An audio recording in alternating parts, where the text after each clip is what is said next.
ভাই আপনার এখন শরীরের অবস্থা কেমন? অবস্থা বেশি ভালো না।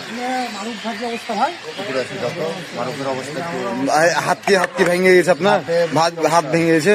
এক্সরে করা হলো এখন। হ্যাঁ, এক্সরে করার জন্য নিয়ে আসা হয়েছে। এক্সরে করে হাতে ভালো একটা ইয়ে লাগছে, মানে ব্যথাটা ভালো পরিমাণে লাগছে। ভাঙেনি? হাত ভাঙেনি না, বাট ব্যথাটা খুবই গভীর। প্রত্যেকটা হাতে কালচিরা পড়ে গেছে, পিঠে কালচিরা, মানে ভালো দমে মারা হয়েছে। যেভাবে আসলে কোন তো এরা ন্যায় অন্যায় কোনো কিছু না দেখে একটা সেনাবাহিনী বাংলাদেশের একজন প্রধান মাথা যাদেরকে আমরা মানি, তারা এরকম একটা অন্যায় কাজ করবে এটা আসলে আমরা ভাবিনি বা চিন্তাও করিনি কোনো সময়। ঠিক আছে, আপনারা নিয়ে যান আসেন। আরেকজন কোথায় আছে ভাই? হ্যাঁ, তোমার হাত পা ভেঙে গেছে নাকি?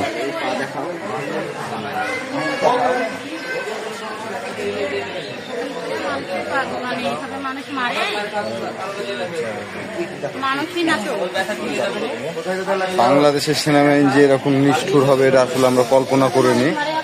তারা আমাদেরকে ওয়ার্নিং দিতে পারতো বা অন্য কিছু বলতে পারতো, কারণ এখানে কোনো বেআইনি কোনো কাজ করা হচ্ছিল না। আসলে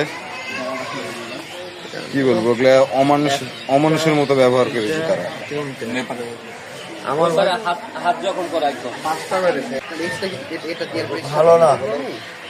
হাত পা কি ভেঙে গেছে আপনার কোনো জায়গায়? আপনি আউটডোরে যান, আউটডোরে গিয়ে কথা বলে আসেন।